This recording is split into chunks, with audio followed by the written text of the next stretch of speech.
빛이 앨범이라고 하는 분이 모리와 함께한 화요일이라는 책을 썼습니다. 이 책 표지에 보면 이런 경고가 쓰여 있습니다. 살아있는 이들을 위한 14번째 인생 수업. 죽는 법을 배우면 사는 법도 배운다네. 저자 빛이 앨범은 매사추세츠 주립대학을 졸업한 후에 16년 후에 미국의 방송인 ABC TV 토크쇼 나인을 통해서 대학교 은사인 모리 교수의 애처로운 소식을 듣게 됩니다. 그리고 찾아가서 재회를 합니다.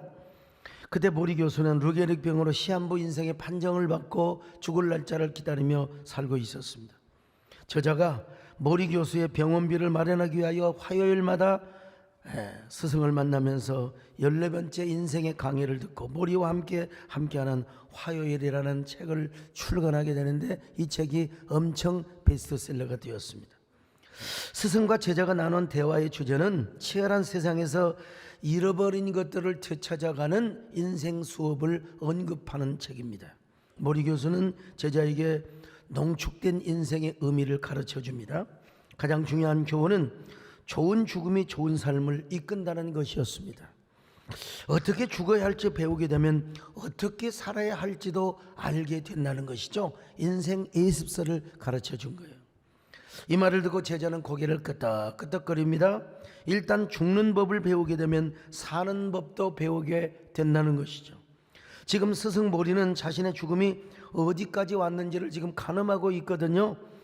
자, 그러니 죽음이 가까울수록 오늘을 잘 살아야 한다는 거예요. 오늘을 잘 살자. 근데 대부분의 사람들은 죽음 앞에서야 그걸 깨달아요. 시한부 인생을 선고받고서야 그런 삶을 깨닫게 되는 것입니다. 세계적으로 유명한 드레스 디자이너인 크리시다 로드리게스라는 여자가 암병에 걸렸습니다.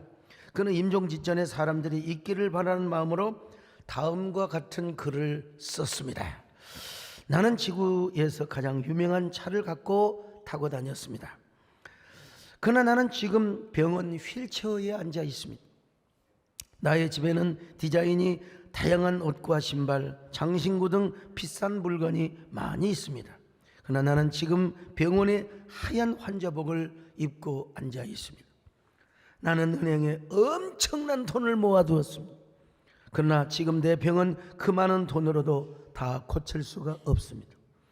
나의 집은 왕궁처럼 크고 대단한 집이었습니다. 그러나 나는 병원 침대 하나만 의지하여 누워 있습니다. 나는 5성급 호텔을 바꿔가며 수많은 나라에 여행을 하고 다녔습니다. 그러나 지금 나는 병원의 검진실을 옮겨 다니고 있습니다. 나는 유명한 옷 디자이너였으며 계약 체결 때 모든 것을 내가 사인하였습니다. 그러나 지금은 병원의 진단 검사지에 사인을 하고 있습니다.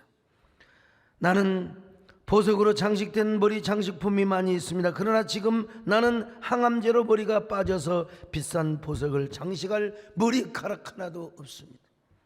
나는 비행기가 있어서, 자가용 비행기지.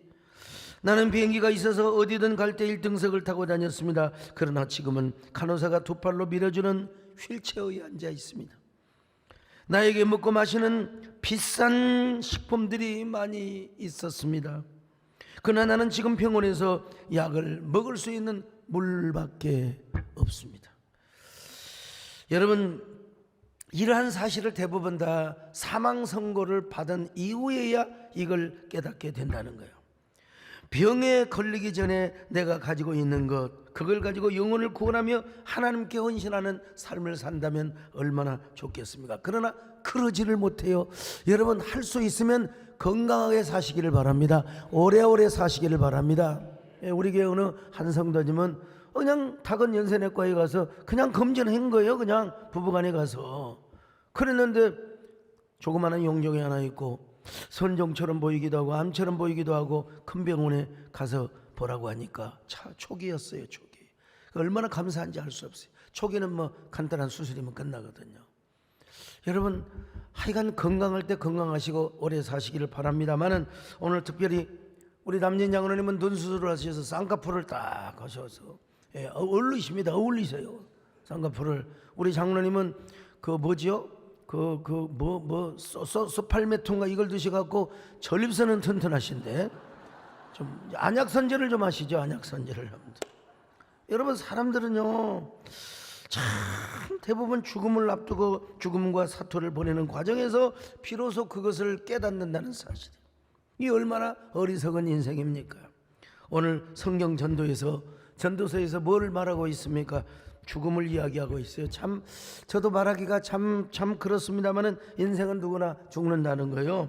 가만히 보니까 어리석은 자만 죽는 것이 아니라 지혜자도 죽더라는 거예요.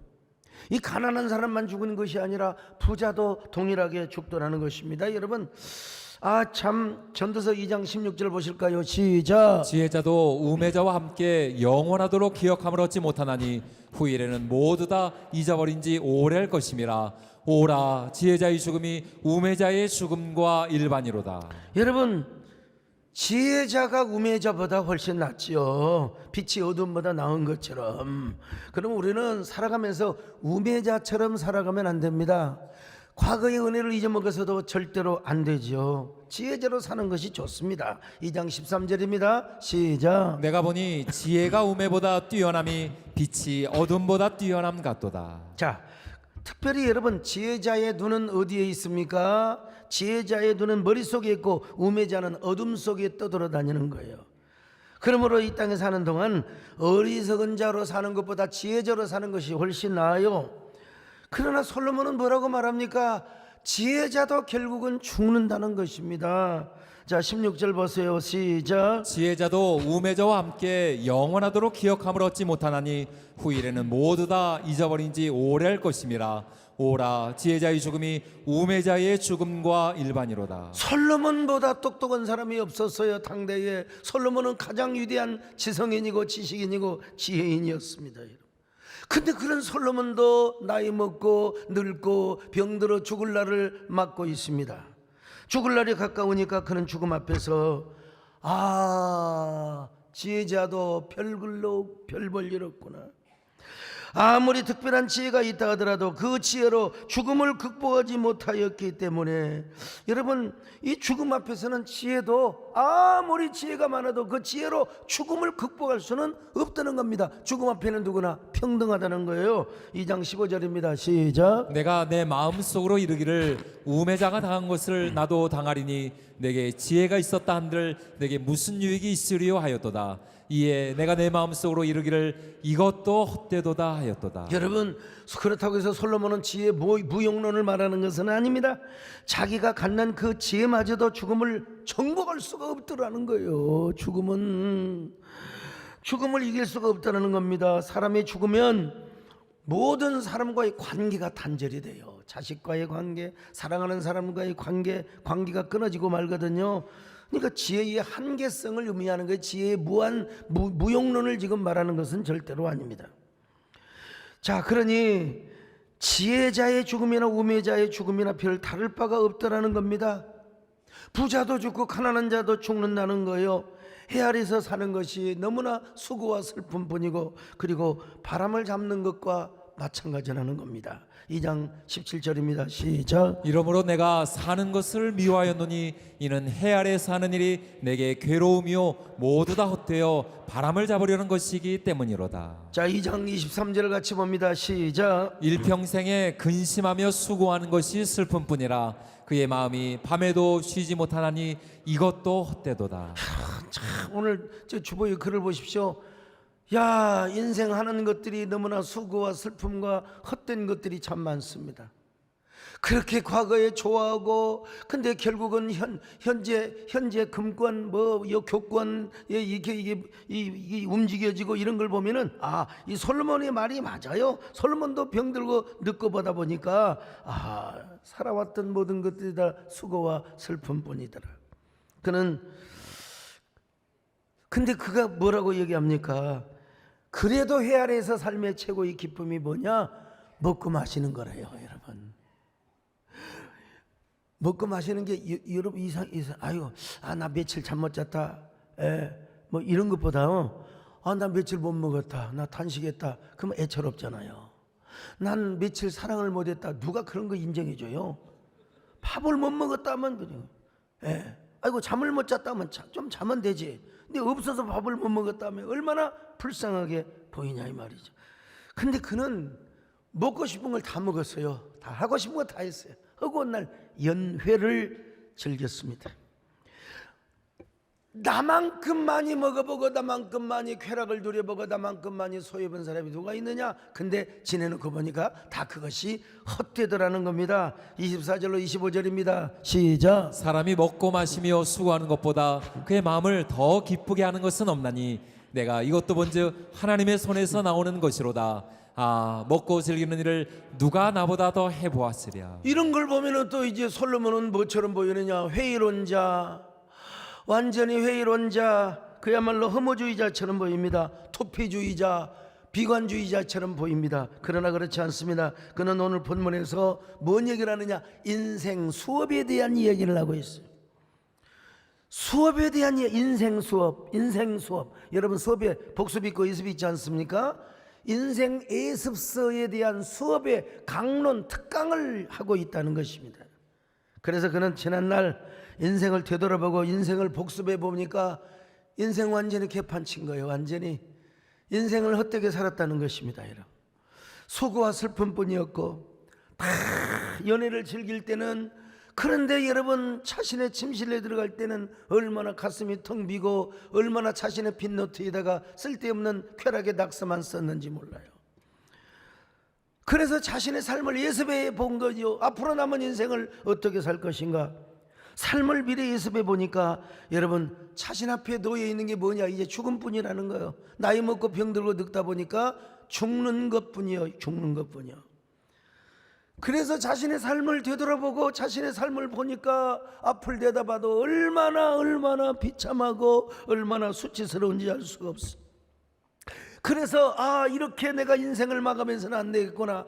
내 후세에 오는 모든 사람들에게 인생 예습서를 써야 되겠구나. 인생 수업을 시켜줘야 되겠구나. 그래서 그는 인생 말년에 전도서라고 하는 인생 예습서를 써놓았습니다. 여러분, 그리고 이 사실을 저를 통하여 여러분에게 전하게 하고 있는 것입니다. 여러분, 나는 모든 것을 다 해봤습니다. 모든 것을 다 가져봤습니다. 안 가져본 적이 없습니다. 먹고 마시며 누릴 수 있는 모든 호의호식을 내가 다 해봤습니다. 그러나 가질수록 허무했고 내가 그것을 누리면 누릴수록 나는 내 가슴이 텅 비고 미치는 듯하였습니다. 여러분은 나처럼 인생을 살아서는 안 됩니다. 이제 내가 인생의 예습서를 미리 써놓았으니 여러분은 이 책을 읽고 결코 해 아래에서의 삶을 살아서는 안 됩니다. 나 자신의 욕구만을 위해서는 살아서는 절대로 아니 됩니다. 그렇습니다. 여러분, 우리에게 언젠가 죽음이 찾아온다면 우리는 인생을 덤벙덤벙 살 수가 없지요. 인생 허비에서 살 수는 없지요. 한순간 한순간을 소중하고 가치 있게 살아가야지요. 어쩌면 죽는 법을 잘 배우면 사는 법도 잘 배운다는, 여러분 이 말이 참 굉장히 중요한 말인 것 같아요. 죽는 법을 잘 배워야 죽기 전의 삶도 잘 살 수 있다고 하는 이 역설적인 경고 말입니다. 저는 말을 좀 조용조용히 해야 되는데 전화를 할 때도 막 포르테 강약을 하지 않고 좀 안단테로 가야 되는데, 전 막 전화를 할 때도 막 소리를 지르고 자동차가 시끄러우니까 그래 내가 전화할 때는 좀 천천히 가라. 근데 기사 우리 집사님 말을 안 들어요. 조용한 전화를 해야 될 때가 있잖아요. 그런데도 밟아대요. 그러고 나서 그냥 브레이크를 확 쥐어버리고, 이야 정말 스톱 시켜놓고 한 방 먹이고 싶지만 내가 결혼 조리까지 하고 수십 년 같이 했는데 그럴 수도 없고, 참 이 실무자의 고난입니다. 여러분, 실무자의 고난. 네, 제가 이제 성대 수술을 2차로 해서 처음에는 못 모르고 했습니다. 이게 나이 먹고 하다 보니까 또 성대를 좀 살살 써야 되는데 막 돼지 목탄 소리, 꽥꽥 소리를 질러가지고 제가 그냥 수만 명, 수십만 명 앞에 서면 또 흥분을 전하는 사람이거든. 여러 번 해도 되는데 야라면 해갖고 목을 버려버렸어요. 근데 서울대 분당병원 심장 전문의가 지금 한 번은 주일 예배를 마치고 있는데 막 가슴이 쪼여가지고 이상하다 병원에 가봐야 된다고 갔더니 관상동맥 2개가 하나는 70% 하나는 60%가 막혔어요. 당장 입원을 시켜라. 나 주일 저녁에 예배 끝나고 와서 입원하겠어. 이런 미친 양반이 있느냐고. 죽으면 어쩔. 오늘 저녁에 당장 갈 수 있다고 말이야. 죽어도 좋으니까. 강제 입원을 했어요, 집사람이. 의사는 나를 입원시키지 못했지만 집사람은 저를 입원시켰습니다. 예. 그 이제 다음날 푹 쉬고 푹 잠을 자게 해주고, 그리고 수술실에 가서 조영수를 해봤더니 말짱 아무것도 아니야. 또 심장 CT까지 다 찍었는데 이게 어떻게 됐냐. 자기들끼리도 막 의학용어를 쓰면서 막 그냥 구시렁구시렁 하는데 모든 검사를 다 해봤습니다. 심장 스펙트 검사까지 다 해봤어요. 다 해보니까 결론은 뭐냐. 스트레스를 받고 너무 피곤하고 잠 못 자고 가슴이 아프고, 그럼 가슴병이 든다는 거예요. 그게 뭐냐. 이게 스트레스를 받으면 관상동맥이 순간적으로 좁아진다는 거예요. 이게 협심증의 초기고 변이성 심근경의 초기라고 할 수 있다는 거. 이게 아니나 다를까 우리 다근연세내과에 가서 그 모든 그 의학 검사 있잖아. 심방세동이 나오더라. 그게 그거예요. 심방세동 현상. 피검사, 소변검사로 다 나오더라고. 그러니까 여러분 이런 거 좀 심장 쪼이는 사람은 가서 피검사만으로도 알 수 있습니다, 여러분. 어딥니까? 다근연세내과요.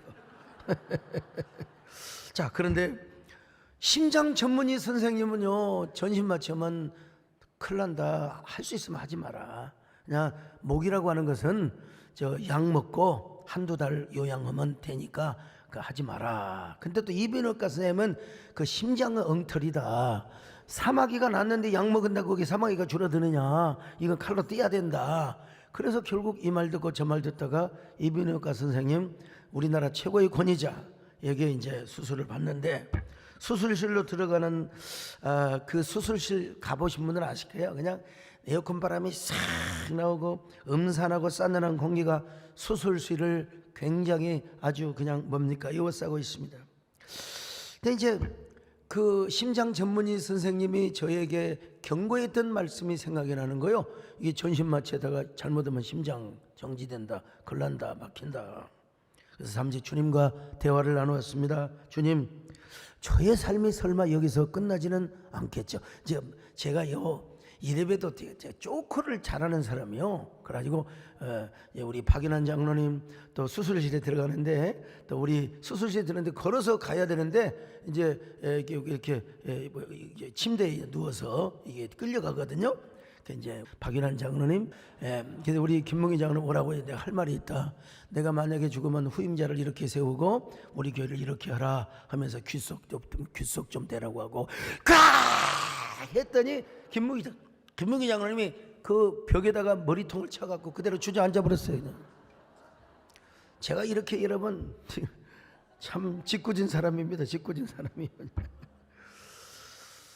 근데 이제 주님 앞에 제가 이렇게 고백을 합니다. 수술실에서, 주님, 저의 삶이 여기서 끝나지는 않겠죠. 차마 만에 하나 그렇게 된다면 제일 원통해야 할 사람이 아마 저희 정권사님이고 아들일 거예요. 저희 집사람 저 없이도 아주 능히 잘 살 수 있으니까. 참. 근데 주님, 저는 아직 준비가 좀 덜 되어 있습니다. 나 분명한 것은 난 절대로 죽음이 두렵지 않습니다.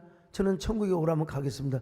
근데 지금 두고 있는 교회와 가족들, 또 우리 아들 하나님 앞에 받은 응답이 있는데 내가 먼저 가면 우리 정권사님이 납작코가 되지 않겠습니까? 그래서 주님 뜻에 맡깁니다. 직관에는 그랬다니까 그런 기도를 했어요. 마취 약물이 들어갑니다.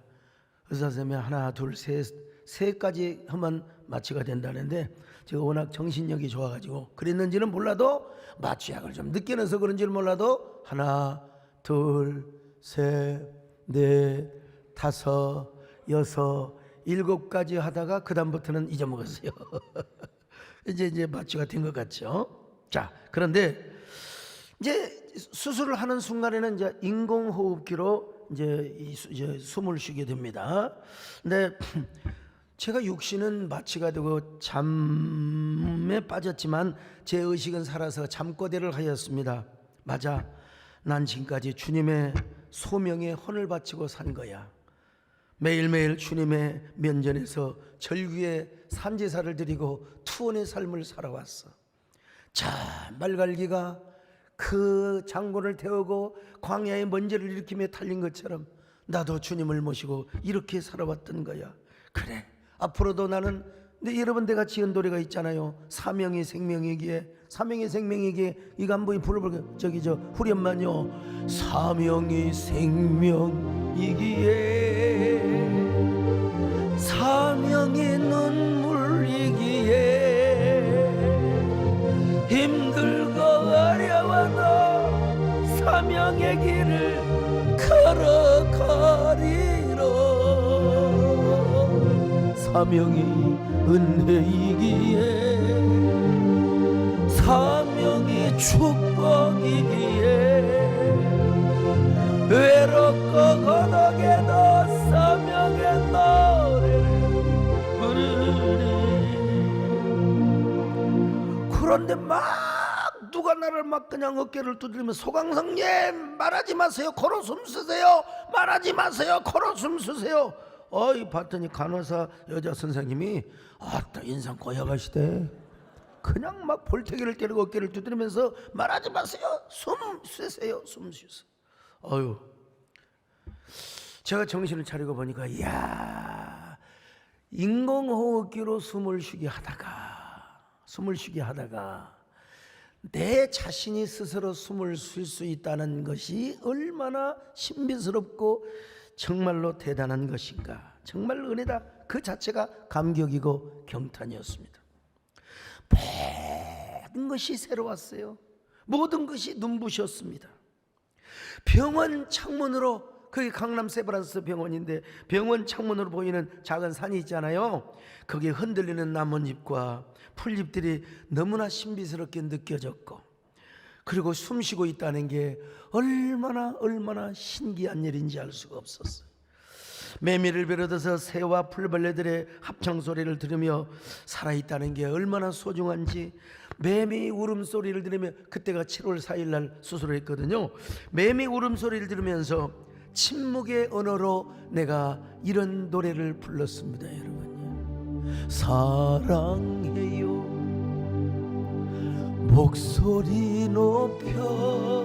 목소리를 어떻게 높여요? 마음으로 하는 거지. 경배해요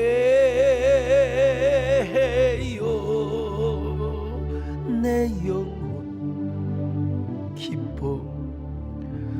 오 나의 왕 나의 목소리 주님 귀에 곱게 들리기를.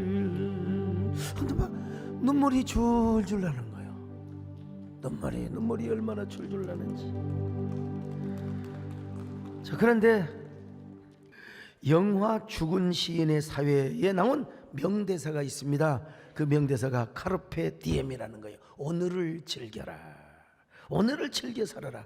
좀 더 정확히 말하면 카르페 디엠 구암 미니멈 그레둘라 포에스타로. 자, 이건 무슨 말이냐? 오늘을 즐겨 살아라. 가급적 내일이라는 말은 최소한만 믿어라. 에피쿠로스 학파의 시인인 호라티우스의 시에 나오는 하나의 경고지요. 예. 많은 사람들이 여기에 빠져듭니다. 그래가지고 내일은 다음이야, 일단 오늘을 즐겨라. 그래서 옛날 노래도 막 노세 젊어서 노세 늙어지면 못 노나니. 예? 여러분, 여기에서 속아 넘어가서는 절대로 안 됩니다. 이렇게 살아서는 절대로 안 되죠. 솔로몬이 이렇게 살다가 후회를 하고 있지 않습니까? 그런 자신의 삶이 얼마나 지겹고 따분한 삶이었는지. 해 아래에서 삶은 다 그렇다는 거예요. 그러므로 우리의 삶에는 해 아래의 삶도 있지만 해 위의 삶도 있다는 거예요. 그것이 바로 무엇입니까? 정의의 태양이신 예수 그리스도를 붙잡는 삶이죠. 의의 태양이신 하나님을 붙잡고 살아가는 것이죠, 여러분. 자, 이런 사람은 여러분 자신의 삶 속에서 예수 그리스도가 존재하고 하나님이 그의 인생을 드라이브하고 핸들링을 하기 때문에 사는 목적도 주님께 있으며 죽는 것도 주님께 유익하게 되는 것입니다. 여러분, 사나 죽으나 언제나 주님의 영광을 위한 것이고, 내 몸에서 살든지 죽든지 그리스도를 존귀케 하는 삶을 살게 된다는 거죠. 빌립보서 1장 20절로 21절 같이 봅니다. 시작. 나의 간절한 기대와 소망을 따라 아무 일에든지 부끄러워하지 아니하고 지금도 전과 같이 온전히 담대하여 살든지 죽든지 내 몸에서 그리스도가 존귀하게 되게 하려 하나니 이는 내게 사는 것이 그리스도니 죽는 것도 유익함이라. 14장 8절도 보십니다. 시작. 우리가 살아도 주를 위하여 살고 죽어도 주를 위하여 죽나니 그러므로 사나 죽으나 우리가 주의 것이로다. 사나 죽으나 우리가 주의 것이로다. 할렐루야. 이제 내가 살아도 주 위에 살고,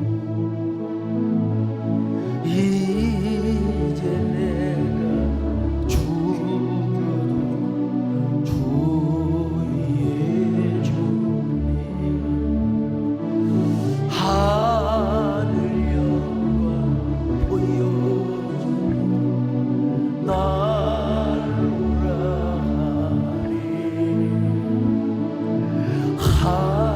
할렐루야 찬송하며 주께 갑니다.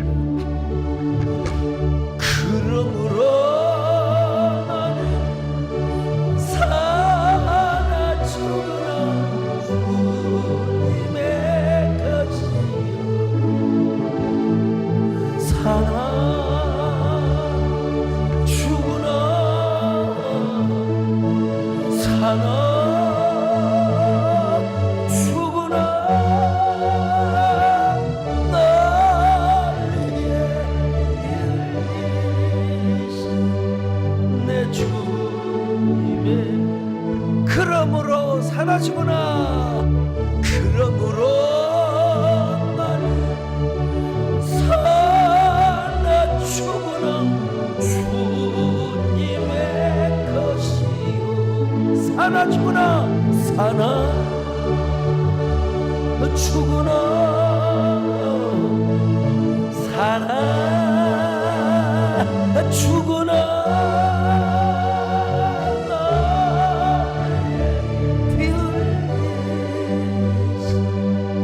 내 주님의 것이. 여러분, 이런 사람에게는 수고와 슬픔도 주님 안에서 다 의미가 있습니다. 가치가 있습니다. 행복이 있습니다. 여러분, 허무가 없습니다. 오히려 삶의 고통과 역경이 와도 주님의 향기를 드러내요. 아니, 꽃이 상처나면 오히려 더 향기가 나지 않아요? 그 수고와 슬픔 속에서도 주님의 거룩한 맛을 내게 하는 삶을 살아요. 맛을 내게, 세상에 맛을 내게. 음식을 할 때 조미료가 있지 않습니까? 조미료를 싫어하는 사람이 있는데, 조미료는 적당히 치면 좋은 겁니다. 조미료를 쳐야 간장 없이 어떻게 밥을 먹습니까? 소금 없이 어떻게 밥을 먹어요? 이 성경도 이렇게 말씀하지 않습니까? 그때 당시는 미원이 없어서 그렇지, 여러분 소금이나 미원이나 뭐 거의 비슷한 사촌이요. 자, 마태복음 5장 13절 시작. 너희는 세상의 소금이니 소금이 만일 그 맛을 잃으면 무엇으로 짜게 하리요? 나 이렇게 한번 바꿔서 읽어봤어요. 너희는 세상의 미원이니, 너희는 세상의 간장이니, 간장이 만일 그 맛을 잃으면 무엇으로 짜게 하리요? 다 같은 말씀입니다. 여러분, 예수 그리스도가 내 안에 들어오면 변하여 새 사람 되고, 예, 우리 인생에 사는 맛이 달라져요. 맛이 달라져요. 물이 변하여 포도주가 되고, 물은 여러분 H2O요? 그냥 물이요. 근데 포도주는 다릅니다. C2H5OH 갑자기 튀어나오네요. 아무튼 원하가는 게 많아가지고 맛이 달라요. 맛이 달라요. 맛이 달라요. 여러분, 예수 그리스도가 우리 안에 들어오면은 언제나 우리의 삶이 C2H5OH의 삶, 빛깔이 다르고 맛이 다르고 달콤한 인생을 살아가게 되어 있어요. 예. 그러니까 우리 마음속에 기쁨이 있고 흥이 있고 행복이 있고 노래가 있고 아름다움이 있게 되는 것입니다. 여러분, 슬픔과 수고와 후회가 없습니다. 왜 이 땅에 슬픔과 수고가 왜 없겠습니까마는 그것마저도 하나님 보시기는 아름다워요. 그것마저도 주님의 맛을 내게 하는 도구에 불과하다 이 말이에요. 더더구나 여러분, 이런 사람은 언제나 하나님의 영광을 위해 살아갑니다. 그리고 죽으면 영원한 천국이라는 거요. 죽음이 두렵지 않습니다. 예수 그리스도 안에서 가치 있는 삶을 살고 행복한 삶을 살아가는 것입니다. 더 보람되고 행복한 일을 위해서 투자하는 삶을 살아가는 거예요. 그래서 오늘 솔로몬은 이렇게 말합니다. 여러분, 이 땅에 우리가 아무리 물질을 모아도 소용이 없다는 겁니다. 물질 많이 모아놓고 죽으면 그 자식들이 갔잖아요. 그 자식들이 미련해가지고 서로 싸우다가 왕자들의 난을 일으키고 대부분 다 그렇지 않습니까? 물질 탕진한다는 거예요. 자, 전도서 2장 18절로 19절입니다. 시작. 내가 해 아래에서 내가 한 모든 수고를 미워하였노니 이는 내 뒤를 이을 이에게 남겨주게 됨이라. 그 사람이 지혜자일지 우매자일지야 누가 알냐마는 내가 해 아래에서 내 지혜를 다하여 수고한 모든 결과를 그가 다 관리하리니 이것도 헛되도다. 이게 무슨 말이냐? 물질 쌓아놓고 그거 돈 못 가져가요. 돈을 가져가면 얼마나 좋아요. 그러니까 옛날에 상해 나갈 때도 말이요, 황천길에는 노잣돈이 없고 뭐 그거 상해에다가 돈 건다고 그 양반이 가져갑니까? 못 가져가요. 다 상해꾼들이 그거 나눠 먹고 고기 사 먹더라고 보니까. 둘 중 하나입니다. 우리가 번 물질은 주님을 위해 쓰다가 가든지 아니면 자식에게 다 물려주는 방법, 두 가지 방법이 있죠. 그런데 자식들이 재산을 관리하면 얼마나 좋겠어요. 얼마나 좋겠어요. 근데 어리석은 자식은 그 재산을 다 탕진해버리고 맙니다. 제가 다녔던 어느 학교가 있는데 그 학교를 설립하신 회장님은 엄청난 갑부였습니다. 근데 세월이 지나고 나니까 다 그게 망해버리고 그냥 딸랑 학교 하나 갖고 있어요. 자녀들이 다 딸랑 다 솔로몬도 마찬가지입니다. 그 많은 부귀와 영광과 물질을 다 르호보암이라고 하는 아들에게 남겨주었더니 세상에 르호보암이 그냥 멍청해가지고 대가리가 얼마나 쪼다고 그걸 뭐라고 합니까? 빠가 아시죠? 얼마나 빠가였는지 세상에 모든 재물을 다 탕진하고 나라를 두동강이로 만들어버려서 북왕국 남왕국 그것도 세상에 참 열집하는 다 북왕국 되고 조그마한 나라타를 이게 뭐 솔로몬의 아들 르호보암의 멍청한 짓이고 맙니다. 여러분, 이게 솔로몬은 뭐요? 이 모든 것이 다 헛되고 헛되다는 것이죠. 오늘도 마찬가지입니다. 재산을 많이 남겨두고 간 사람들의 뒤늦은 후회를 보세요. 고려 시대도 그랬고 조선 시대도 그랬고 오늘날도 마찬가지입니다. 창업군주의 아들들이 재산을 차지하려고 얼마나 난을 일으키다가 옛날에 여러분 50년 전에 대기업들 거분 다 없어졌어요. 그러므로 예수 믿는 사람들은 여러분 정말로 먼저 주님을 위하여 물질을 쓰는 것도 중요하고요, 주를 위하여 써야 할 돈을 쓰지 않으면 솔로몬이 말합니다. 딴 데로 나가본대요. 딴 데로 나가버려.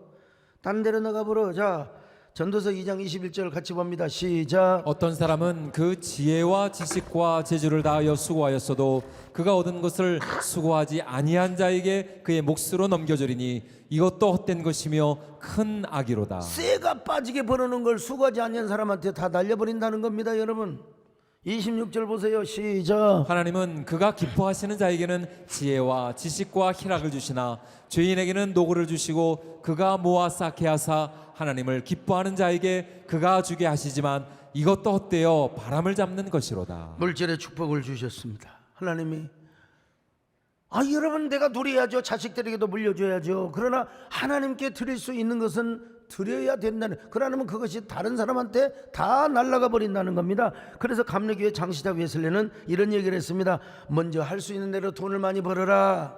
그리고 할 수 있는 대로 저축을 많이 해라. 그러나 하나님께 드릴 수 있는 것은 빨리 드려버려라. 그러면 딴 데로 나가기 때문에 딴 데로 나가본다 이거예요. 여러분, 오늘 귀가 있는 사람 깨달으시기를 축원합니다. 제가 10월 초에 아프리카를 갑니다. 글로벌 예두의 이사장으로. 학교를 가면 아시아를 가면 기본적으로 학교를 하나 또 세워달라고 하는데, 우리나라 선교사님들이 오셔가지고 교회만 지었으면 학교도 짓고 병원도 짓고 했잖아요. 그 돈을 또 어떻게 감당할까? 그런데 그것만 감당합니까? 그 후진국가에서 오시는 분들은 뭐 이런 거 요구하고 또 가서 아프리카 선교사들 초청해서 섬겨야 되고 이런 거 저런 거 참. 여러분, 태구에 그 유명한 한약업사가 있어요. 한의사도 아니고 옛날에는 한약업사도 진맥을 할 수 있었습니다. 우리 김영선 장로님. 근데 요즘은 이제 약사들은 못해요. 근데 옛날에는 진맥을 했어요. 60년대 얘기입니다.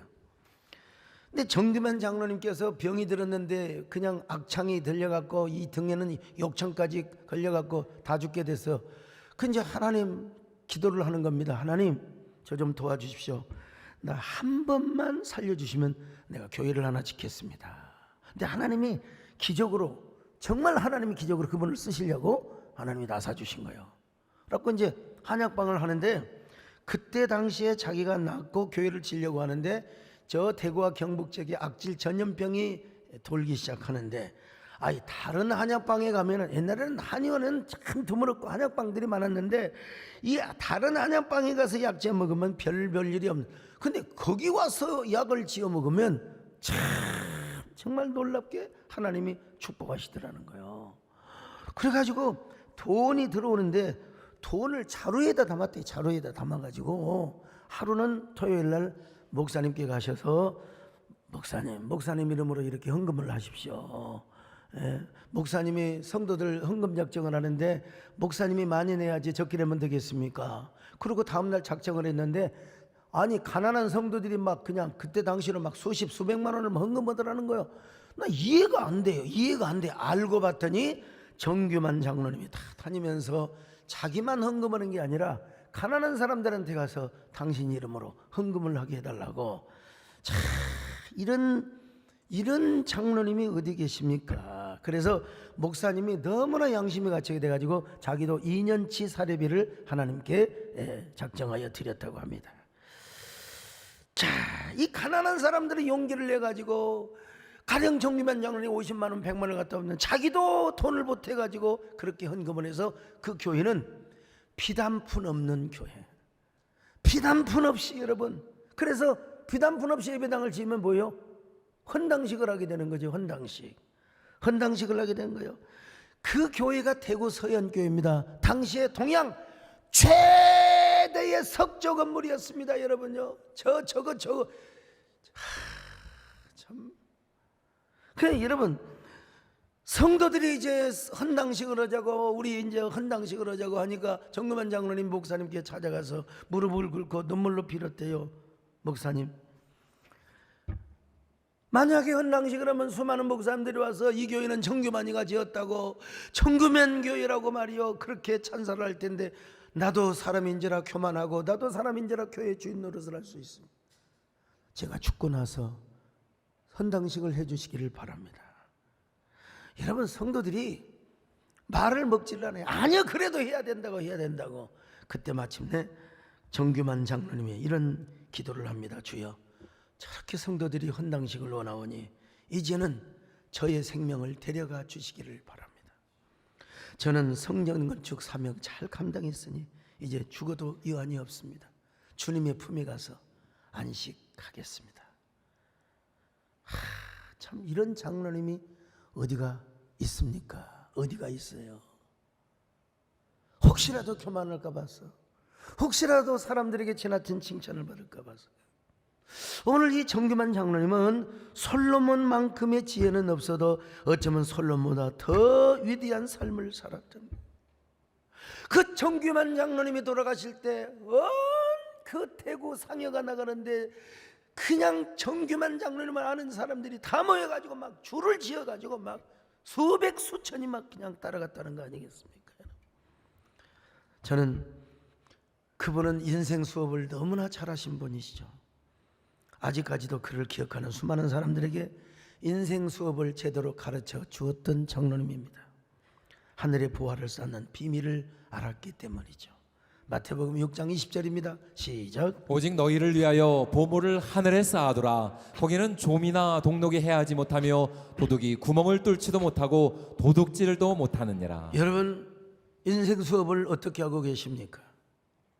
전도서의 전반부적 인생 수업을 하고 있습니까? 나를 위한 삶, 쾌락, 부귀, 영화, 교권 가당치도 않습니다. 여러분, 우리가 해 아래에서 잘 사는 삶만 추구하고 있다면 여러분, 우리의 삶은 수고와 슬픔으로 끝날 수가 있습니다. 우리는 나를 위한 인생 수업이 아니라 하나님을 위해 살아가는 인생 수업을 다시 시작해야 됩니다. 해 위에 영원히 없어지지 않는 영원한 세계를 위한 인생 예습 학습을 우리가 잘 해야 된다는 것입니다. 여러분, 영원히 사라지지 않는 것들을 위하여 투자하고 여러분들이 저축하는 삶을 살아가야 합니다. 그렇게 해서 주님 중심으로 살아가야 됩니다. 영원한 것을 투자하며 살아가야 합니다. 하나님의 영광과 사명을 위해서 사는 인생의 예습서를 우리가 잘 공부해야 된다는 것입니다. 이런 사람에게는 살아가는 것도 하나님의 영광이요 죽는 것도 그리스도를 위해서 죽는 기쁨입니다. 이게 없으니까 그냥 교회가 싸우고 교단이 싸우고 서로 연합하지 못하는 거죠. 이런 사람은 죽음으로만 끝나는 것은 절대로 아닙니다. 영원한 세계가 있습니다. 천국의 세계가 있습니다. 얼마나 행복한 삶입니까? 얼마나 가치 있는 삶일까요? 여러분, 인생 수업 어떻게 하시렵니까? 나를 위한, 나의 쾌락과 부귀만을 위한 인생 수업이 아니라, 그런 삶을 반복하는 복습서의 인생 수업이 아니라, 이제는 하나님을 위해서, 그리고 영원한 세계를 위해서, 영원한 천국의 세계를 위해서 그 세계를 사모하고 투자하고 예비하는 그런 멋진 삶을 사시기를 주님의 이름으로 축원합니다. 할렐루야. 이제 내가 살아도 주 위에 살고, 이제 내가 주 위에 하늘 영광 보여주며, 하늘 영광 보여주며 날로라 하니 할렐루야 찬송 주께 갑니다. 그러므로 나는 사나 죽으나 주님의 것이요 사나 죽으나 사나 죽으나 나의 피 흘린 내 주님의 것이. 다시 한번 그러므로 나는 사나 죽으나 주님의 것이 사나 죽으나 사나 죽으나 사나 죽으나 나 위에 피 흘린 내 주님의. 가슴에 손을 얹고, 나는 지금 어떤 인생 수업을 하고 있습니까? 옛날에 살았던 방식으로 나를 위한 인생 복습만 하고 있지는 않습니까? 솔로몬처럼 나의 부귀와 영광과 쾌락을 위해서 마음껏 즐기고 누리고 그런 삶을 살려고 이런 인생 수업을 하고 있지는 않습니까? 아닙니다. 이제는 주님을 위한 인생 예습서의 삶을 살게 하여 주시옵소서. 영원한 것에 투자하고 영원한 것을 대비하고 영원한 천국에 투자하는 아름다운 인생 예습서를 살아가게 하여 주시옵소서. 하나님, 나는 어떤 사람인지, 앞으로 어떻게 살아가야 할 것인지, 어떤 인생 예습서를 살아갈 것인지 우리 잠시 동안 주님께 고백하고 묵상하는 시간을 갖겠습니다.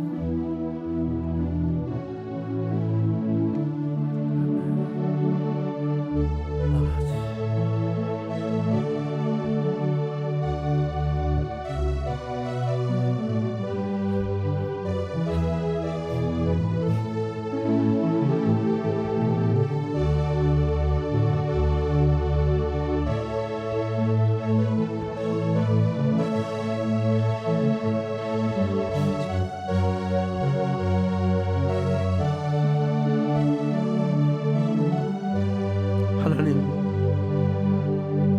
오늘 말씀을 듣고 보니 다시 나의 인생 수업을 시작해야 된다는 사실을 깨달았습니다. 이제 솔로몬이 경험한 모든 것들은 다 헛되고 슬프고 수고로운 것뿐들입니다. 이제는 하나님을 젊을 때부터 기억하고 창조주 하나님을 섬기며 예수 그리스도 안에서 영원한 가치에 대한 것들을 붙잡고 영원한 세계를 위해서 투자하는 삶을 사는 저희들 되게 하여 주시옵소서. 함께 하시길 바라옵고 예수님의 이름으로 기도 올리옵나이다. 아멘.